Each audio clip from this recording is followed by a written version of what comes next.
city has its own character. How we actually understand that, that's very, very important part. And I personally had talked to many of the local governments, mainly the mayors in many Asia-Pacific cities. We live in 36 cities in the Asia-Pacific region. I personally talked to many of the mayors. Very soon, we take support. The mayors are not going to academic data. We need to show them visual sort of graph or chart which actually makes them understand about the city's thing. So we found that this type of pictorial demonstration is very, very effective. And like for this example here, this is an example from Bandung, which is in Indonesia. So if you have to focus on the in the physical part, maybe the sanitation and solid waste is the most important entry point for that particular city.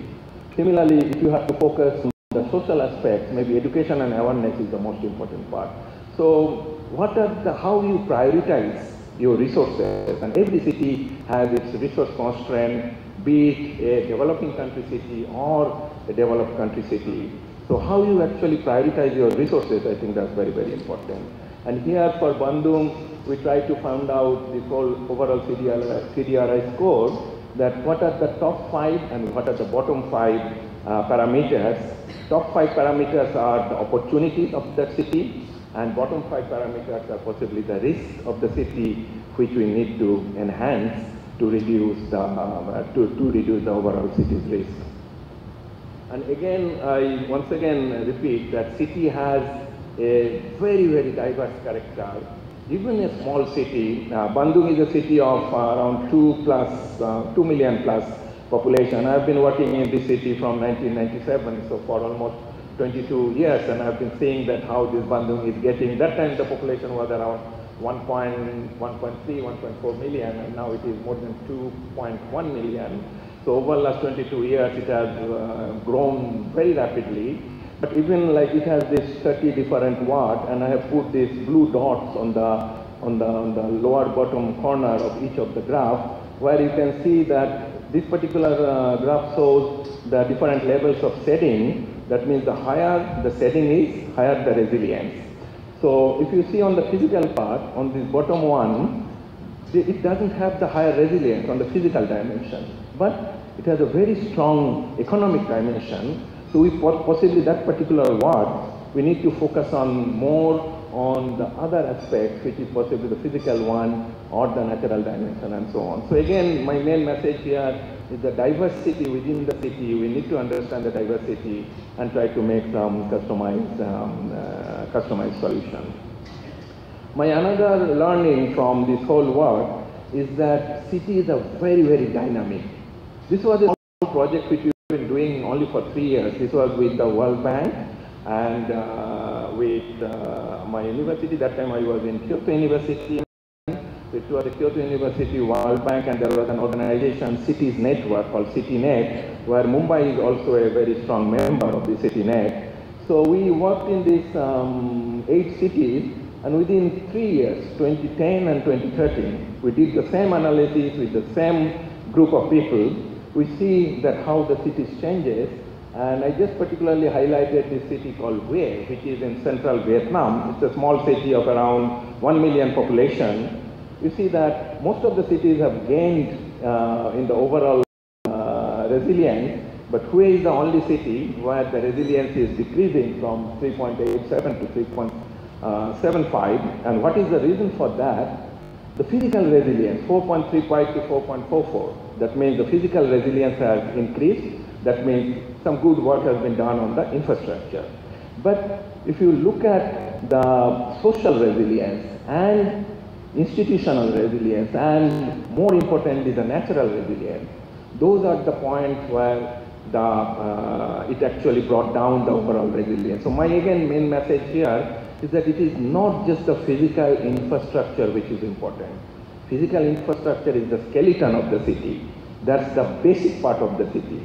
But we need also to focus on other resilience components, because only focusing on physical resilience will possibly not enhance the city's resilience. And then we try to find out that why it became so bad, like why this natural resilience became so bad, we found three issues. One is the land use in natural term, then intensity of hazard, and the frequency of hazard. So these three parameters actually brought the city's resilience again quite low. And then again the same message, like our climate is changing, it's creating new pressure. So, and most of our infrastructure, say for example, even for Mumbai also, the population is very big now, but our underground infrastructure, which is the main sewage system or the drainage system in most of the cities, are still very, very old. So how we actually enhance that infrastructure is very, very important. And these are some of the flooding events which happened between these 3 years of our work, and that shows the impact. So while we do the city's resilience, 2 minutes, okay. While we do the city's resilience part, then we also try to focus that how this resilience analysis can be linked to very specifically to action. And this is what we did for the climate action planning, short-term, medium-term, long-term. And again, the most important part is that how this action plan is actually get it approved by the city council. We had a very good example from Makati, again in Philippines, that where they actually approved this climate action planning, and something is related to waste, something is related to the electricity, and so on. And this is my favorite example. I feel hesitant, but also I feel proud to give this example in front of our the senior people from Mumbai, that when we talk about the resilience is one part, the governance part is one important issue, but the community governance or the community's work is extremely important. And I often actually in my teaching materials also I use this example, classic example of Mumbai ALM, Advanced Locality Management, which started as a solid waste management program, but then in the 2005 flooding we have seen that those areas which are very active ALM, they were very, very effective in the immediate rescue operation. The inundation was very low in that place. So again, my main learning here is that the urban areas are very busy areas, people are very busy. You can't do the similar type of rural community-based management in the urban area. We need to customize it, and the need has to be linked to their daily needs, and for Mumbai it was the solid waste management. Similar, the same example from Japan in Kobe, where the entry point was the social welfare. So we need to see the city's pulse or the community's pulse and try to suggest the best entry point for that.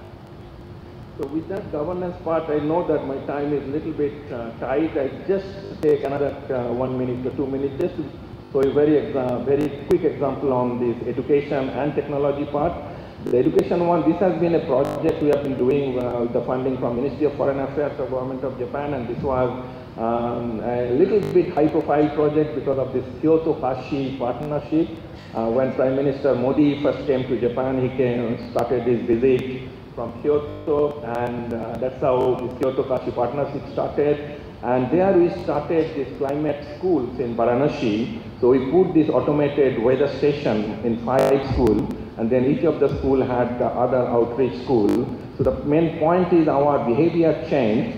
So the students as the science communicators, so they see the data, they measure the data, and then now we have an app also, mobile app, and then try to link their behavioral change. Say for example, if you see in a heat wave, what are the very specific things you are doing, and linking this climate data into our daily action. I think that's a very, very important part. So that is on the education. And the technology part is again also from Varanasi, that this was the project, is an experimental thing which we were doing with Fujitsu, a Japanese company, to develop this water level measurements for the inundation. And what we are seeing recently is not the whole city is flooded every time. It's the pockets of the city which has this inundation flooding, and that creates a very strong pressure on the traffic movement of the city. So one of my dream is like, as we see like the traffic in the Google map, like there are heavy traffic, that means it's become very dark red, little bit less traffic, it becomes orange, and then we try to see that which route we will be doing. If we can actually customize that type of thing during the flooding, and I think that also very much effective for the case here in Mumbai. So we had a few different types of measurement, Say for example, we had a few markers we placed in Varanasi, then where there is no marker, we possibly take the measurement of the tire and see what is the level of the water, whether it is the half of that tire or whether it is the full of this tire, and then transfer it to a smartphone small app for this water level measurement, and it comes as a dot. Still, we don't have enough data to make it a proper mapping of the whole city. So we are working with the District Disaster Management Authority in Varanasi, then the Climate School, and the AR marker with the common people and some business people or some small shops and so on. So that's what we are trying to do as part of technology. So my last slide and the takeaway from this particular presentation, that yes, I mentioned and I re-emphasize once again that the coexistence is extremely important, and we need to see the both sides of it. The resilience or risk needs to be desegregated at the city service, because otherwise if we just put the resilience as a myth, it doesn't reflect into action. That's point number 2. Point number 3 is that we need an entry point for a city at the community level, and we need the change agent for those entry points. Point number 4 is that our own behavior change. We often say that, oh, this is the job of the local government, but this is our city. How we as the citizens be more responsible citizens. So our own behavioral change is very important. And the final one is that we are entering into the new technology era. So how these all new technologies can be more effective for addressing this thing. Sorry, Ravi, I took maybe a little bit extra time, and that's all from my side. Thank you very much.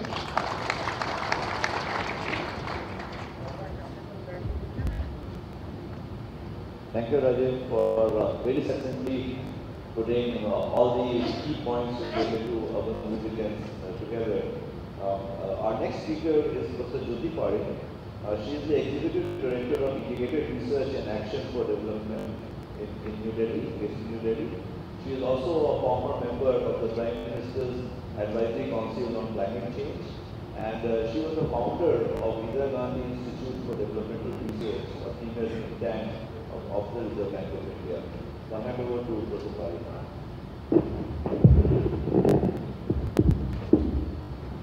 Thank you very much, Professor Ravi Sinha, distinguished members from the dais and distinguished audience.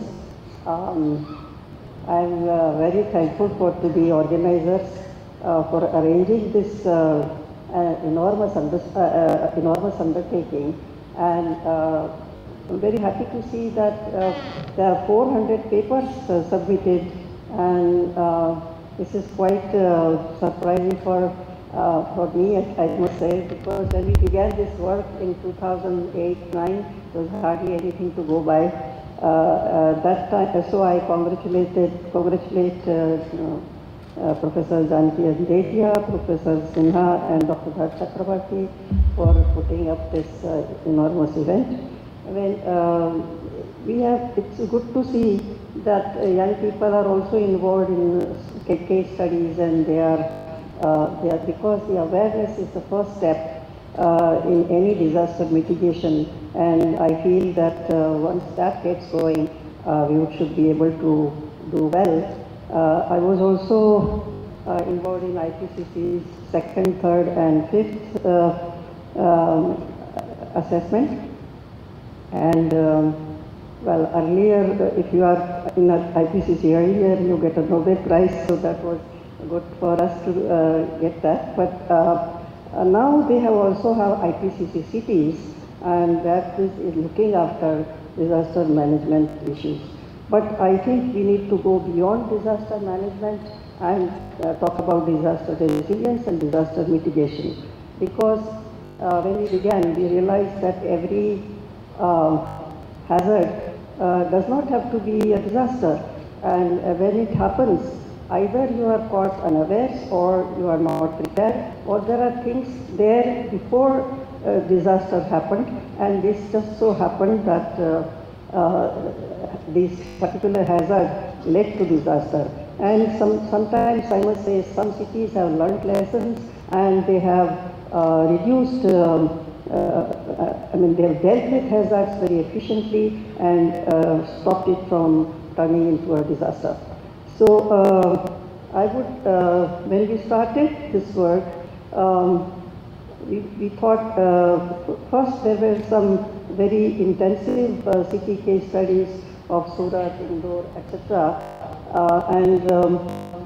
Then Ministry of Urban Development set up it was not just for this, it was, so we, IRADE, my current organization, became Center for Excellence for Climate Change and Urban Development.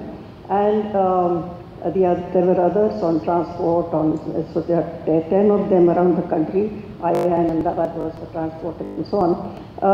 So when we began, they said that India has 900 cities and we need rapid vulnerability assessment methods. So I do this.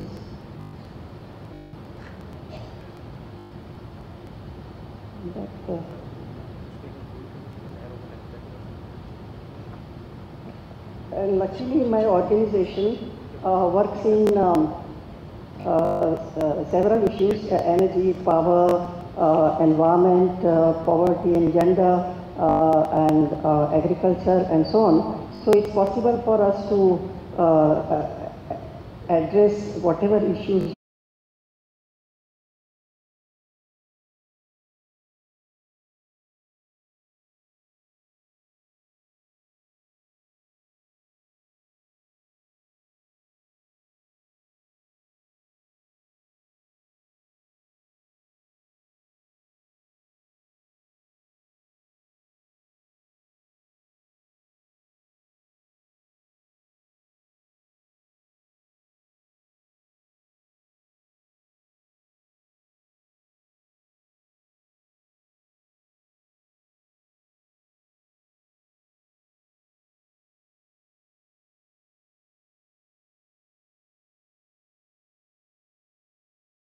vulnerability.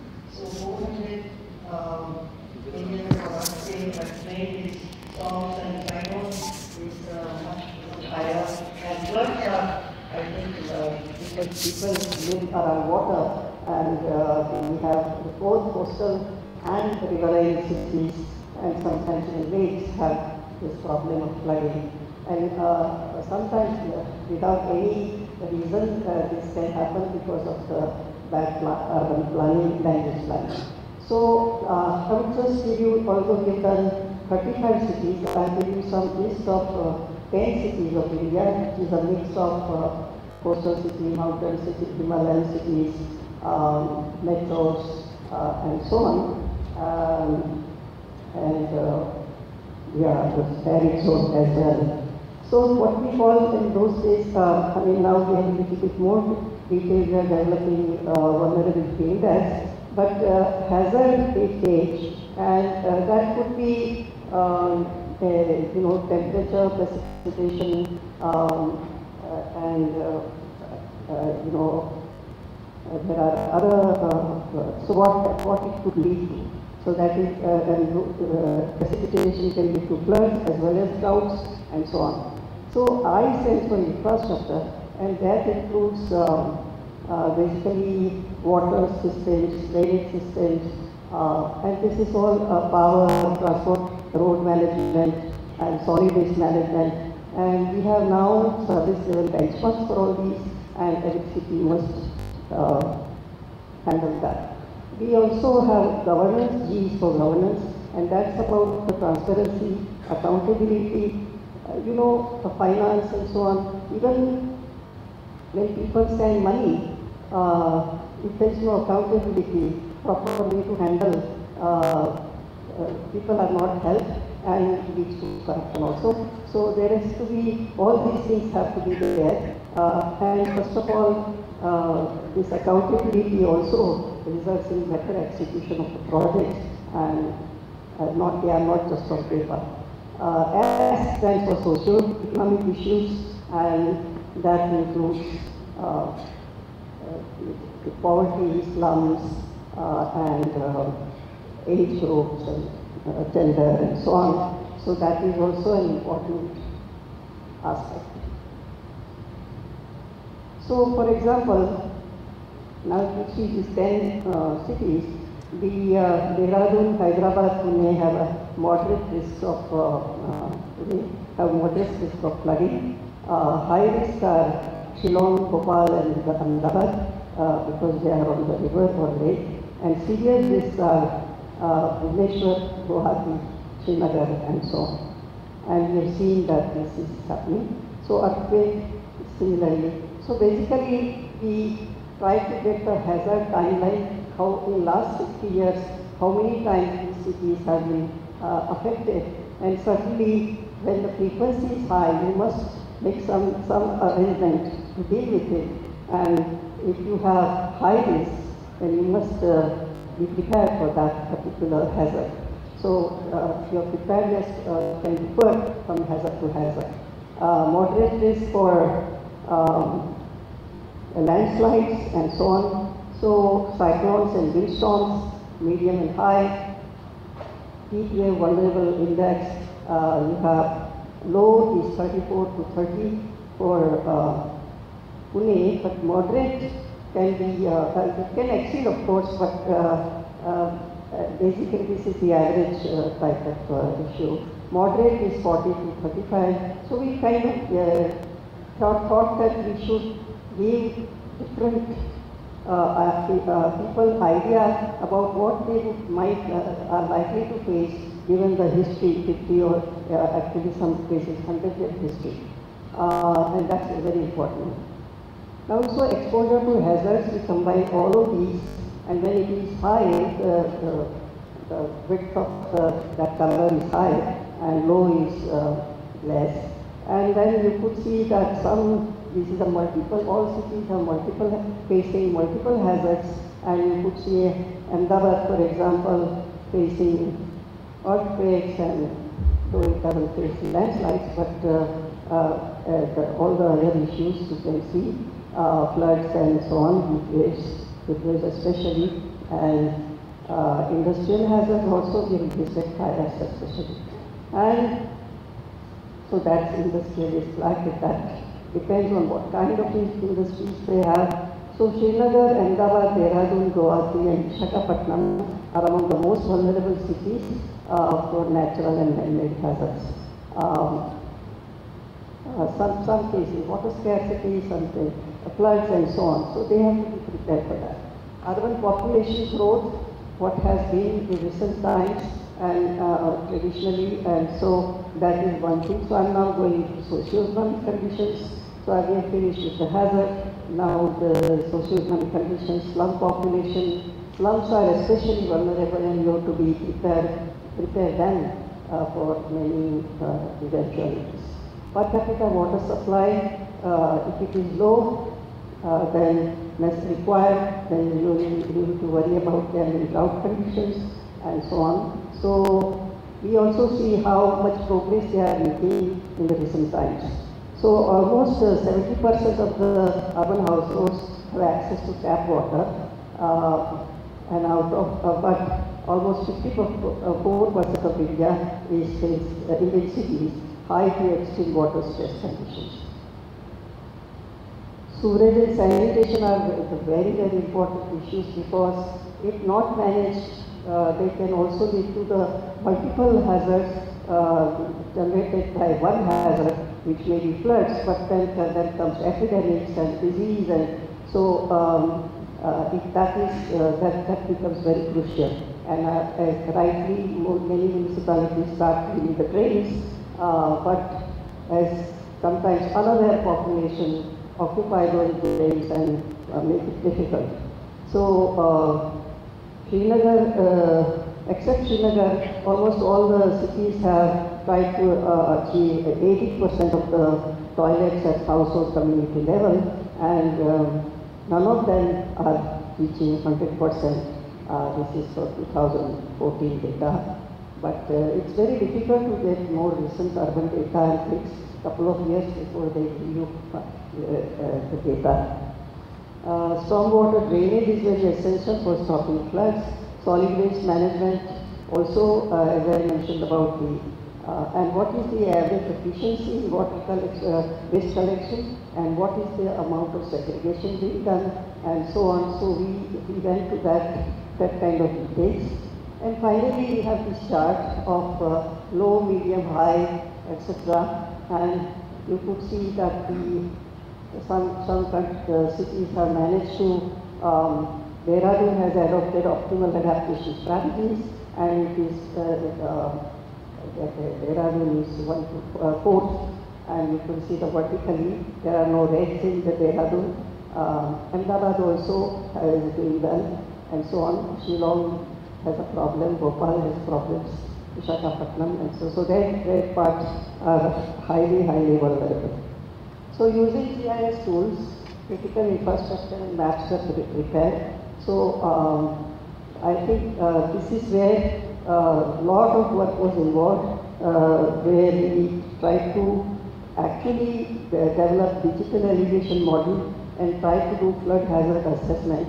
So spatial ward-wise vulnerability can be assessed, and you could see where the water will congregate at what level of rains, and what is the first level which will be inundated, what's the second level which will be inundated, third level, and those places we should try to avoid putting critical infrastructure like hospitals, schools, and so on. That's an educational infrastructure or health infrastructure, we call it. So these places also have to be watched very carefully.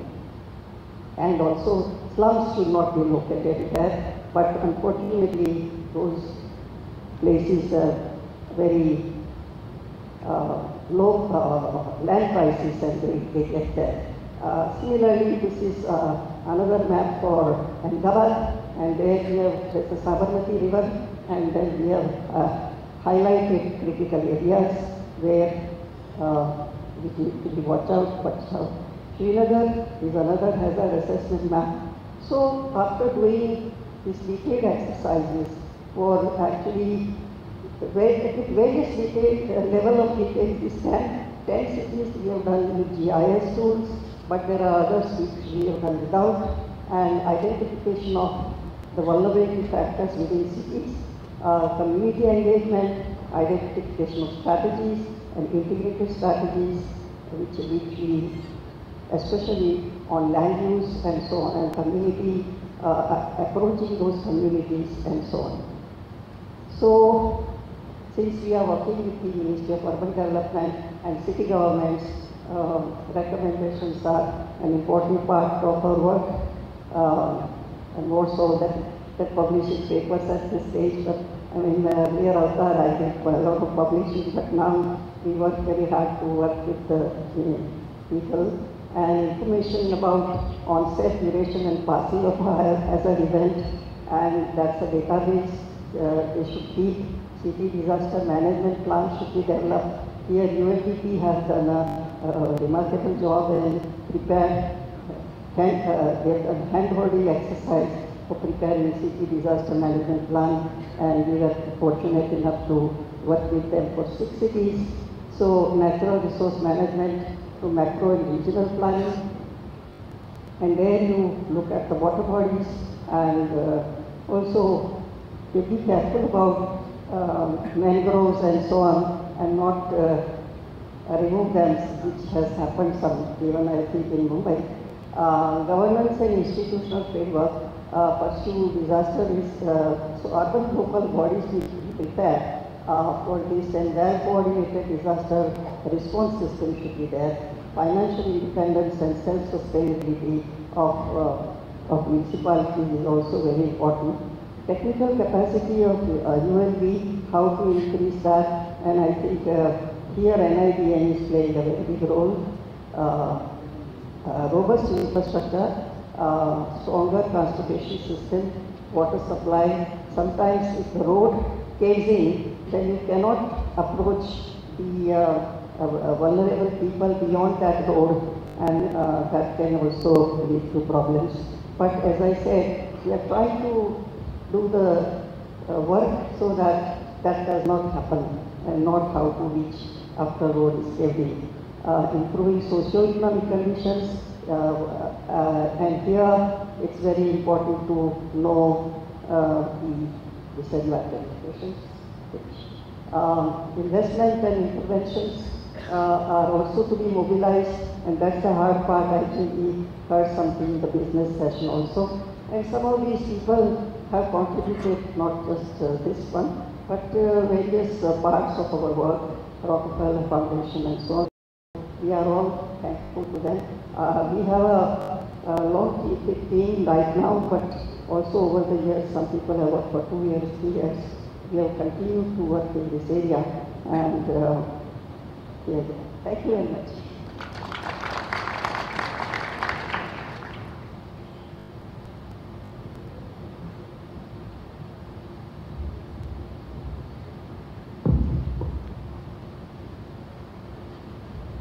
Thank you, Professor Parekh.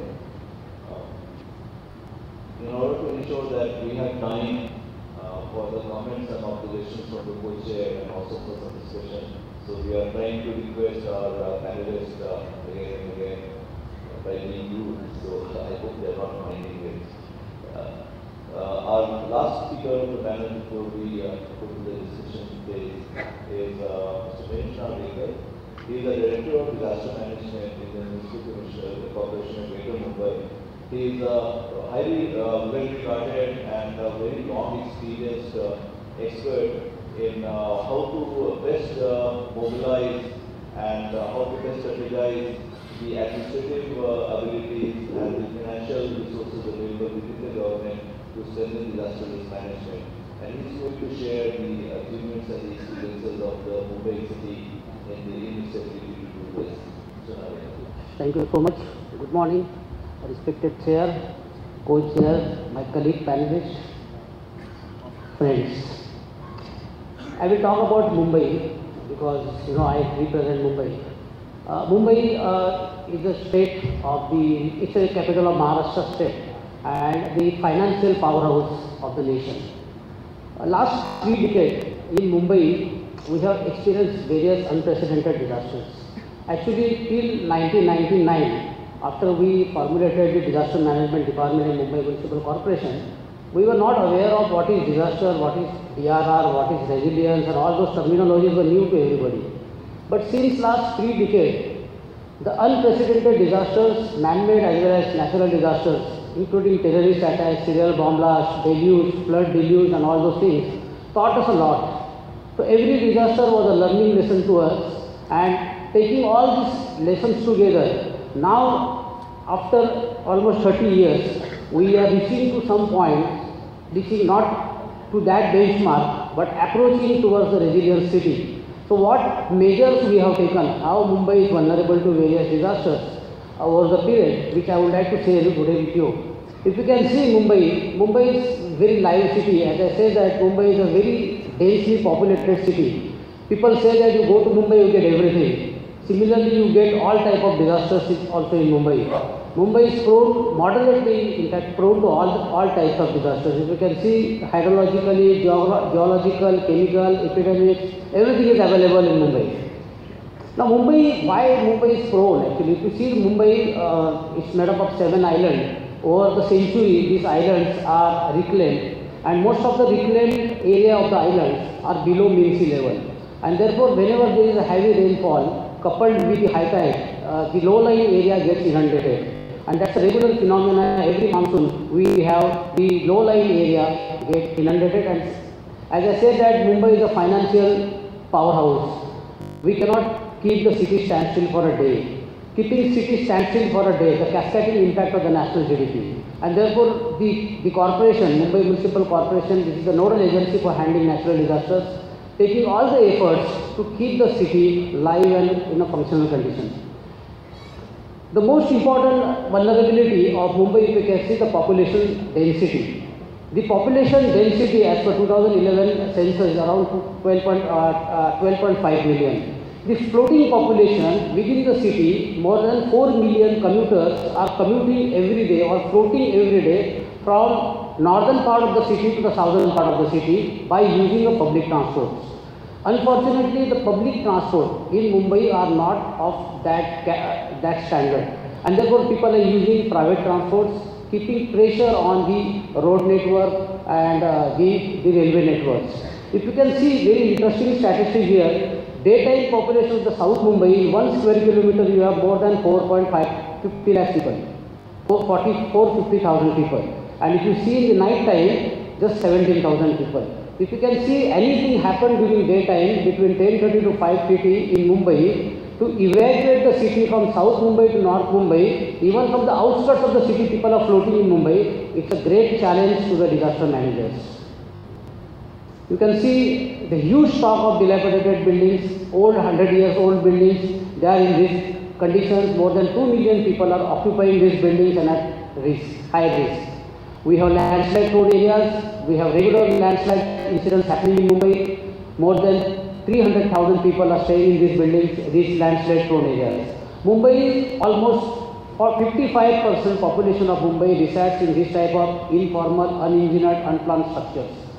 These structures are unplanned. If anything happens at the center of the slum pocket or a slum cluster, it will be very difficult for the rescue or our fire people to go reach to them. Accessibility is a major issue, and to do the evacuation or a rescue work. The high-rise buildings is another issue. When we talk about the urbanization, we talk about resilient city. As Ravi said that it's not affordable to keep people in the slum pockets. Now what we are challenging here in Mumbai is a skyscraper. We are issuing last 5 years, we have issued more than 30,000 fire incidences in Mumbai. And maximum fire incidences are happening in this high-rise building because these high-rise buildings are not maintaining their in-house inbuilt firefighting system to that level.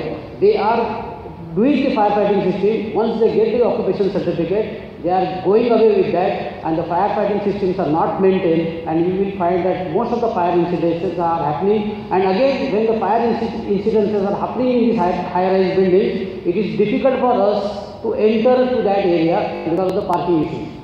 Major issue in Mumbai again is the parking. Most of the open spaces are occupied by the vehicles parked daytime, even night time.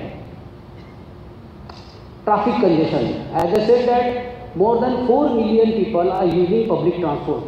But public transport is not to that level. So more than 1.5 million people are using private transport. They are using their private vehicles and they are coming to the South Mumbai for various other work. It is very difficult for them in case anything happens. You can see the road congestion, road traffic is in this condition. The coastal, Mumbai has 140 kilometers of coastline. Most of the coastline area, most of the people slum pockets are facing the coastlines. They are at risk. Mumbai falls in earthquake prone 3. The Mumbai, of course, Professor Ravi Sinha was part of that study. The history says that, Professor Ravi Sinha will agree with me, 1680 there was earthquake in Mumbai at Panvel flexure, and that fault is still active. So what we thought, Mumbai Municipal Corporation, with the help of IIT Mumbai, we introduced one project, Disaster Risk Management Master Plan for entire Mumbai city. And we did risk assessment for earthquake in Mumbai. They have created, you can see this fault, we have created 7,700 grids of enter enter Mumbai divided into 7,700 grids. Each grid consists of 250 square meter. And by using that fault, active fault at Panvel flexure, which is 18 kilometers from Mumbai, stimulated earthquake at 10 o'clock in the morning, magnitude 6.5. By using PGA and PGV, peak ground acceleration and peak ground velocity, IIT Mumbai used that Iyengar Raghunathan formula, and they came to a conclusion that more than 1,69,000 people will die in Mumbai, 7,20,000 people will be injured, and more than 50,000 crore rupees will be the economic loss. There are so many other parameters which needs to be considered. Of course, that we are working with them, because 10 o'clock morning, if you have earthquake, 6.5, many people are commuting by public transports. Most of the railways will derail. You know, we have a lot of underground water lines, pipelines, there will be a liquefaction effect. And all those parameters, if you consider, the death toll probably will be more than that. So this earthquake study is carried out. This is about 26 July 2005 daily. What has happened in Mumbai? Mumbai issued almost 40% of the average annual rainfall in just 13 hours. No city can cope up, but you can see the conditions of the Mumbai. The entire Mumbai was standstill. There was no proper disaster management plan, no communication system, no coordination. The city was standstill. You can see what has happened. But I can say that with the spirit of the Mumbaiker and the municipal administrations and government of Maharashtra and all the stakeholders jointly put their efforts and brought the city back to normal in just 48 hours. You can just see what has happened. It was followed by the landslide. And considering all this vulnerability and the hazards, what municipal corporation has done? Structural measures and non-structural measures. If you can see structural measures, the stormwater drainage system which Mumbai has is a very old system which has a capacity to cater 25 millimeter of rainfall in an hour. So we have augmented the rivers, we have augmented the drainage system to cater 50 millimeter of rainfall in an hour.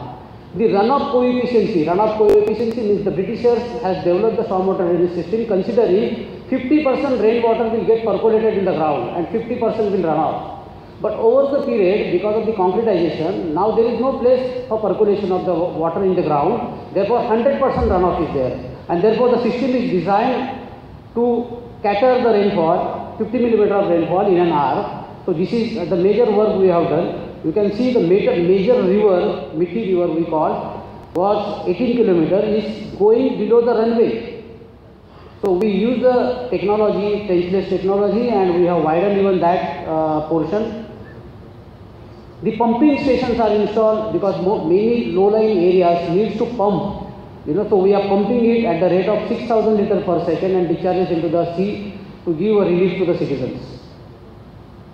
This is a cyclone shelter. We have, because in case, as I said, that the population of Mumbai is 12.5 million. The floating population is almost 4 million. So at any given time, you have more than 16 to 17 million people. In case anything happens, any major calamity happens, you need to give relief to almost 6 to 7 million people.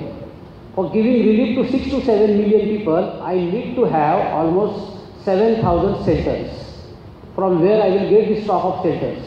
So we have identified some shelters as a school buildings which can be used as a relief camp during calamities. They are pre-identified, and you can see one of the pictures there. We are enforcing National Building Code. Again, there is the issue of resiliency here. We have National Building Code 2016, earlier it was 2005, now 2016. When we are the planning authority. Mumbai has 4 planning authorities. One of the planning authority is Municipal Corporation. We enforce the National Building Code 2016. But again, there is a challenge. There is a doubt in my mind, and you will agree with me. The people who are monitoring the National Building Codes, are they capable? Are they trained? That's the issue. And therefore, the building constructed after 2016, somebody should certify they are earthquake resistance, they are cyclone resistance, and they will withstand if anything happens in Mumbai. Non-structural measures, we have state-of-art emergency operation center which coordinate with. We have identified more than 100 stakeholders who are the key players in disaster management in Mumbai. They are coordinated. This is the control room. We have a communication system with them on hotlines and various other things. We have CCTV cameras, 5,000 across the city, which feed is available in the control room. We are monitoring it. Some picture intelligence are also used for monitoring like tree collapse, building collapse. We can see it here. This is the ward. We have 24 administrative wards. So we have decentralized the disaster management activity at administrative ward level. At administrative ward also we have the backup control room, and each control room is manned 24/7 with the similar infrastructure available in the main OC. We have actually last 3-4 years back, considering various hazards in Mumbai and disasters in Mumbai, we have pre-positioned 3 teams of NDRF in Mumbai. But what we found that even 3 teams of NDRF are not sufficient. And therefore what we have taken a call to create our own force. We have selected 200 security guards who are posted in various installation of municipal corporation, some doctors, some fire officers, and we made a group of that. And we have formulated CDRF, that is City Disaster Response Force. I have only 2 minutes, so I will not take much of your time, but I will go straight away. We have constituted the City Institute of Disaster Management. We are giving first responder training to the citizens free of charge. This is an educational gallery which gives some educational knowledge to the children about the earthquake, tsunami, landslide and all those things. We have started 1 year postgraduate diploma in disaster management, fire and industrial safety with Mumbai University.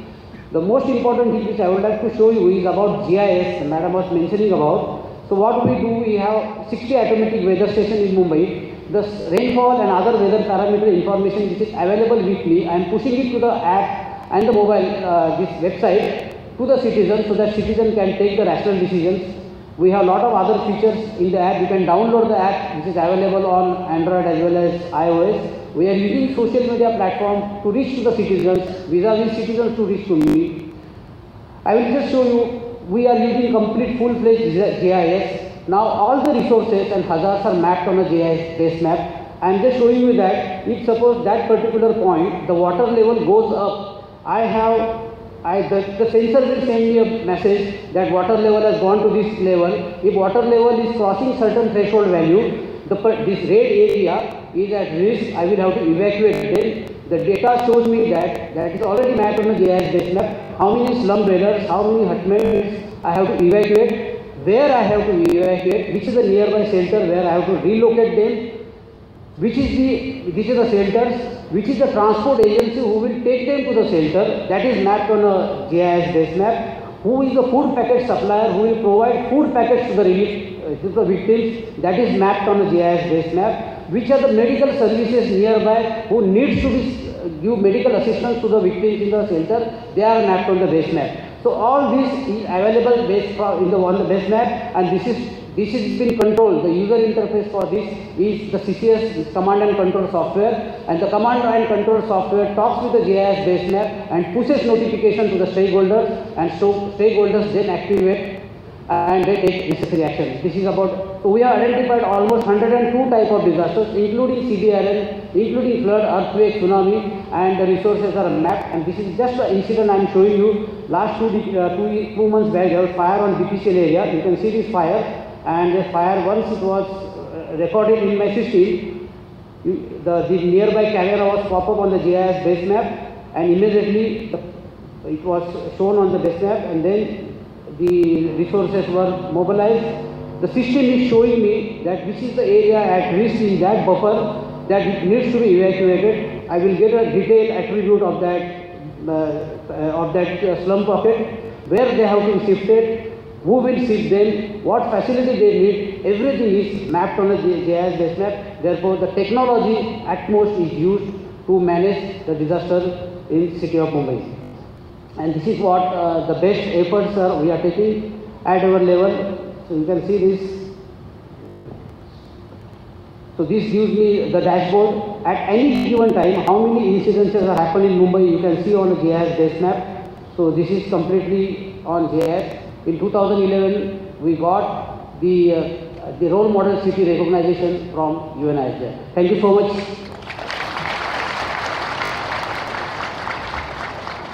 Thank you, Mr. Narendra, for sitting to the time.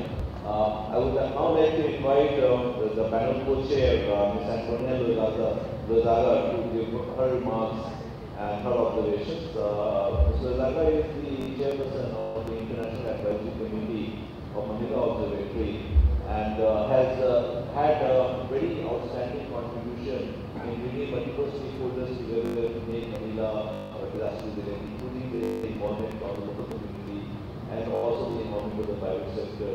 She has given a role model of how they can all work together, focusing on urban disaster risk management. So that.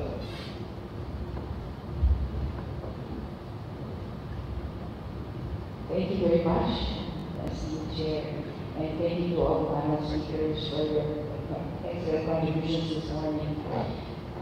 The work of the Philippines in terms of disaster resilience is an ongoing work in progress, I should say, and it's important that this never stop as a learning process and an adaptation process as well. We presentations today that there is no shortage of tools, science and technology available.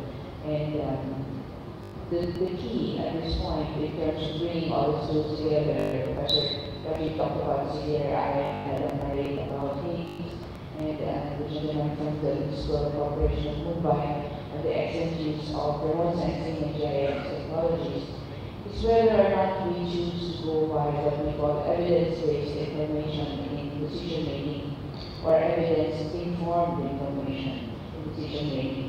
The difference between the two is the recognition in evidence-informed information that there are other pressures upon the decision-making authorities in terms of taking informed action in disaster resilience. These pressures come from internal to the government, as well as the political climate, cultural pressures, international pressures at some point. So there is a need to recognize that we do need to make a choice. The science and technology and knowledge that have been generated already for India are available. Risk governance is not the key. Do we make the choice between merely being informed or taking the evidence as a basis entirely for making those political decisions to act in timely fashion for disaster resilience? The example of Mumbai is very close to the example of Metro Manila. We actually have also 25 million in terms of the greater Metro Manila population, and the seismic hazard and risk of Metro Manila is very high. Several scenarios have already been put in place. We have a large number of informal settlements at this point. There are in fact an estimated number, about 4 million informal settlements just in the internal of Metro Manila alone. None of these have been incorporated as you have incorporated in the Mumbai disaster plan into the immediate pre-disaster and post-disaster scenario planning for Metro Manila seismic risk. So we're very grateful for that example. I think today the big learning from myself is that we need to recognize that science, policy, and practice need to be made coherent, and the city needs an identity that is one. I think the identity of the city is very important in terms of everyone owning the problem and accepting that the whole of society needs to be involved in disaster resilience. I had the very great honor at one point, several decades ago, to meet a very famous Indian architect, Balkrishna Doshi. Mr. Doshi, as you all know, has just gotten the Pritzker Award last year for architecture for his work, particularly on Aranya, which is a project for the integration, as you know, of the slums into the city. We believe that this is at the core of how cities can become resilient. No one is left behind, and therefore, from the different decision-making levels, we need to incorporate everyone in terms of their own vulnerability and exposure, as Madam Parik has in fact already illustrated, and this is available for all decision makers to use. So on that note, I wish to thank you for the honor of co-chairing the panel. Thank you very much for that. Thank you, Mr. Rama. So we understand and we realize that we are standing between you and lunch. So maybe just one or two comments or questions for the panel. We have one hand over here, and we can continue the rest of the discussion down in the lunch area. So and if it's a comment towards somebody, then please give the name. Good morning, good afternoon, sir. I am Katie. I am a civil engineer and construction manager. My first question to the panel is, what are some of the proactive interventions we are taking to enhance urban resilience in the face of a future water scarcity or a drought? And the National Water Policy 2012 talks about water literacy among the masses. What are we doing to enhance that? And thirdly, are we creating any sort of comprehensive integrated database to understand the water scenario in cities? Thank you. Yeah. Hello, sir. I have a question. My question is Mr. Navekar from Mumbai. considering the Mumbai's population and the stakeholders, what measures we are taking, especially in education, training and engagement? Any success stories, what you mentioned about the city Institute of Disaster Management, etc. Yeah, Mr. Rajiv Shah mentioned that the citizens should take initiative, for disaster management. As an ordinary citizen of Jaipur city, in 2013, when Rockefeller Foundation announced the 100 Resilient City Challenge, I approached the mayor and we applied 2013, again 14 and 15. And after a lot of, as an ordinary citizen of Jaipur city, we got Jaipur city selected. But in between, there have been 4 mayors and there are 8 municipal commissioners, and some of the commissioners, they are very smart. They realize and fast moving. But some others, there is no Hindi word for vigilant. Some commissioners don't understand, and after educating, now in India, there are Surat, Chennai, Pune and Jaipur are the part of the 100 resident city, and I am struggling to get the MOU signed, and so that the chief resident officer can be appointed. I have met the chief secretary twice, and it is all approved by the government, but they are not moving. So Mahesh ji, or you, or anybody else who can help me in commissioning the new mayor and the commissioner to push ahead, I will be grateful. My name is Rajiv, retired director. Last comment, please. Retired director from the Meteorological Department. My question is directed towards the comment Mr. Navekar had mentioned about the lopsided population in Mumbai, in which during the daytime you have the maximum concentration of the office goers in the south side of the city. I would like to know, in the SOPs that has been there for the disaster management plan, has this factor of the lopsided concentration of office goers in the southern side of the city, has it been incorporated into the SOPs, and is it forming a part of the disaster management plan for Mumbai? The second question is very brief regarding Mumbai.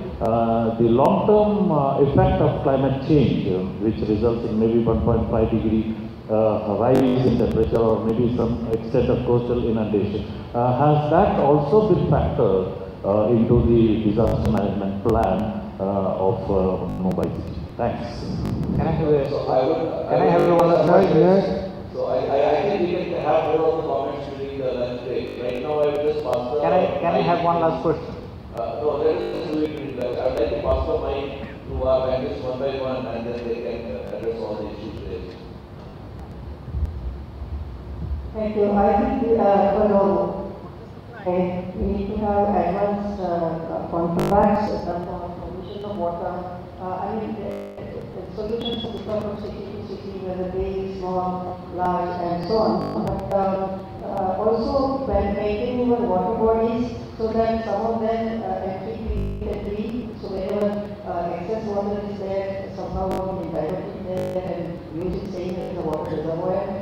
These kind of initiatives have to be started when there is no disaster, and we always emphasize that you have to avoid when there is no disaster, and that's the time to really think with a clear head and solve the problem for our future.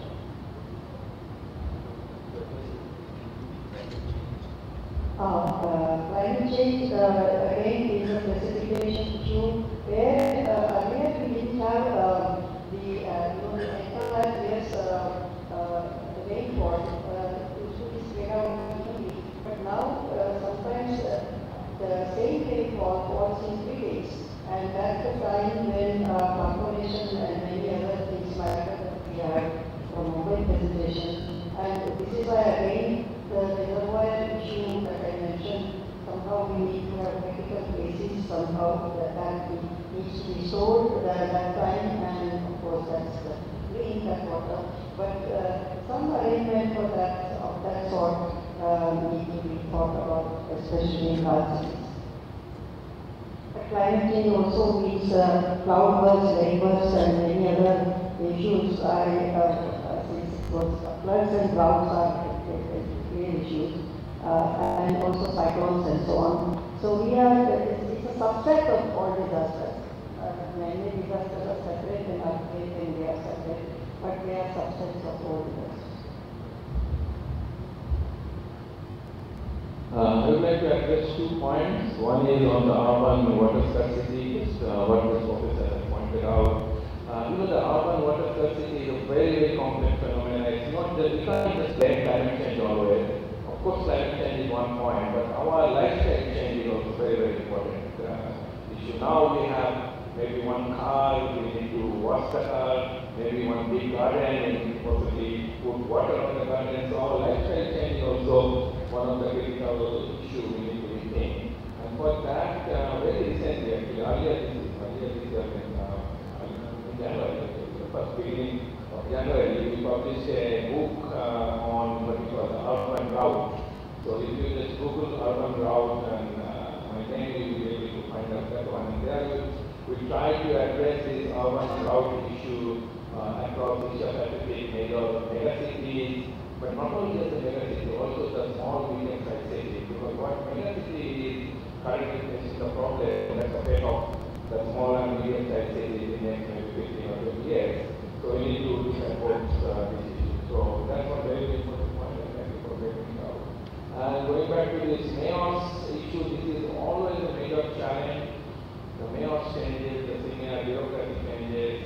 It's not only in India, for any of the cities globally, it's always a major problem.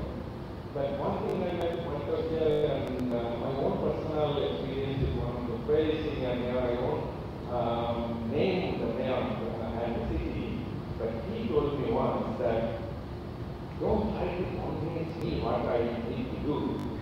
Try to convince the people what they need to do. My stake is with the people and community.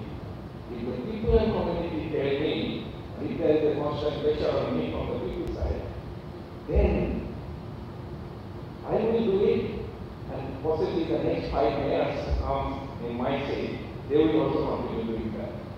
And I took that a very strong and positive message that we need to sensitize ourselves. It's my responsibility, it's my community, it's my city. We can't just always blame a mayor or the government bureaucracy that, oh, they are not doing their job. We are not doing our job also. So how we sensitize ourselves and be more responsible citizens, and that was a very strong message actually I put there. And I found that this is universal. Whether it is for the developed country, whether it is for the developing country, it's the same thing, that we need to sensitize ourselves. And that's what the only thing I can talk about is sensitizing. Thank you. 2 questions. One question the gentleman asked about the success story of our training. I just give one small example. Just 2 months back, there was a fire in one of our central Mumbai, one multi-story building. And one small girl, 13-year-old girl, her name was changed.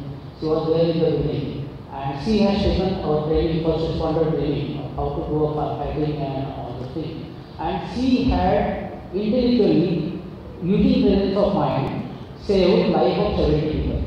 All the youngs, they ran away, but the old and the orphans were already in the room. She put them in the room. She told them to take a handkerchief, waited, put on the nose. She called fire brigade, and she reached fire brigade and rescued all the 70.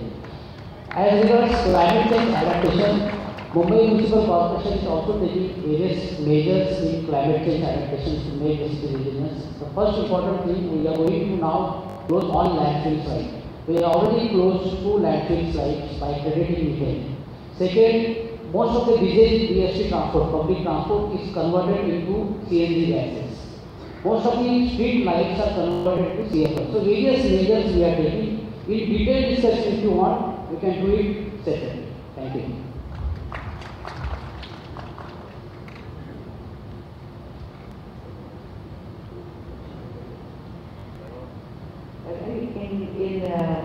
In closing, I've been asked by our esteemed chair to give the closing remarks. I would speak from my own experience in understanding and appreciating, with deep appreciation, that your country has a very long and deep history in terms of creation of cities. And I think that the knowledge that we have all put together, precisely because of this long and deep knowledge, should propel India as a country in terms of its own cities towards a very highly resilient future. Today we are seeing examples of political will and governance that is science-based and technology-driven, and I think that there are great opportunities for Mumbai and the rest of the country in terms of achieving the goals of resiliency. I would like to note in closing that the role of the private sector and the previous session that we actually attended is very critical to moving the progress towards resilience forward. And as Mr. Anush Kumar and ISR said, it's important that we realize the private sector needs to embrace resilience as part of its core business value cycle and not as CSR and philanthropic choice. Together with the private sector and the science and technology community, and the local and national governments, I am sure will actually make the right decisions together in terms of bringing all our communities towards a disaster resilient future. Thank you very much.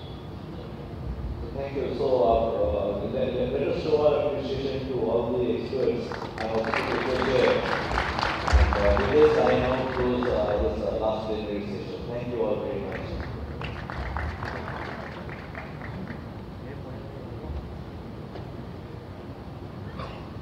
So ladies and gentlemen, I thank the panel, the chair and the co-chair. This was indeed an enlightening session, and it was the concluding session on the last and the fourth day of our 4th World Congress on Disaster Management. And straight away, I would request our session chair, Professor Ravi Sinha, to present the mementos. First of all, to the keynote speakers, starting with Professor Rajiv Shaw, who is the chairman, UNISDR Science and Technology Advisory Group, and Professor Keio University, Japan. And next, I would request our session chair, Professor Ravi Sinha, to please present a memento to Professor Jyoti Parekh, who is the Executive Director of Integrated Research and Action for Development, RADE, India. And I would also request the session chair to present a memento to Mr. Mahesh Narvekar, who is the Director of Disaster Management Municipal Corporation of Greater Mumbai.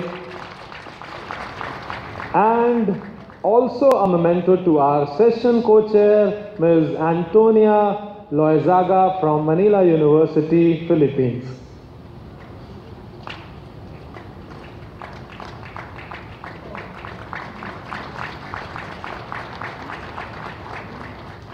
And in the end, I would request our session co-chair, Ms. Antonia Loizaga, to please present a memento to our session chair, Professor Ravi Sinha, who is the member, Maharashtra State Disaster Management Authority, and a professor at Indian Institute of Technology, Bombay, Mumbai, India.